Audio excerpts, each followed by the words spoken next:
Alright, so the second and final piece of DLC for Metro Exodus has arrived, that being Sam's story. Now individually, this DLC will set you back $18 or $25 with the Season Pass, which also includes the previously released Two Kernels DLC. Now to recap a little bit, I found that Two Kernels was a phenomenal storytelling DLC, I just thought that the gameplay was very subpar.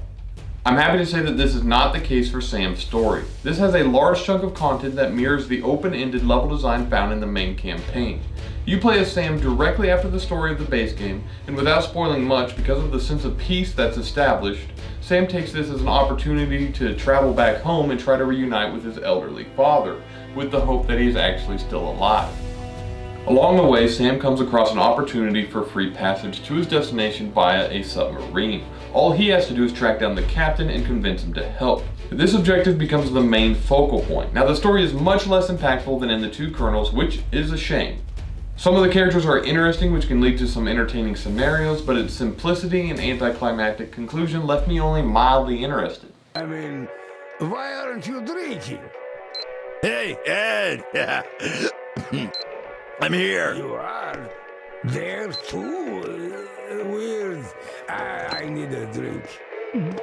Oh, this is good. To make up for the okay story is a beautifully rendered marshland to explore with hidden objectives, deadly creatures, and a couple new guns to try out.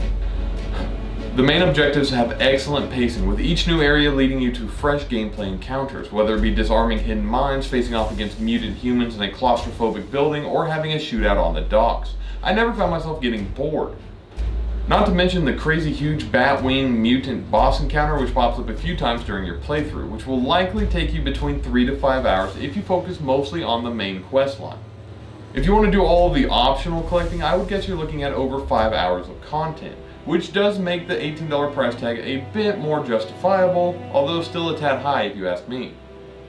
You do also get access to 2 new weapons, an assault rifle with incendiary rounds and a very powerful handgun. And I have to say that watching people burn alive and scream for mercy never really gets old.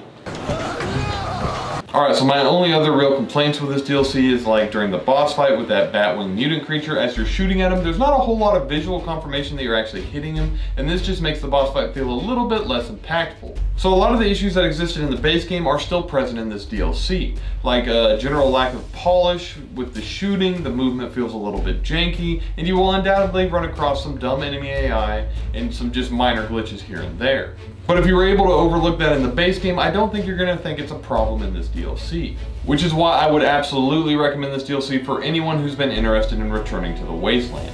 And with that in mind, I would give Sam's story an 8 out of 10.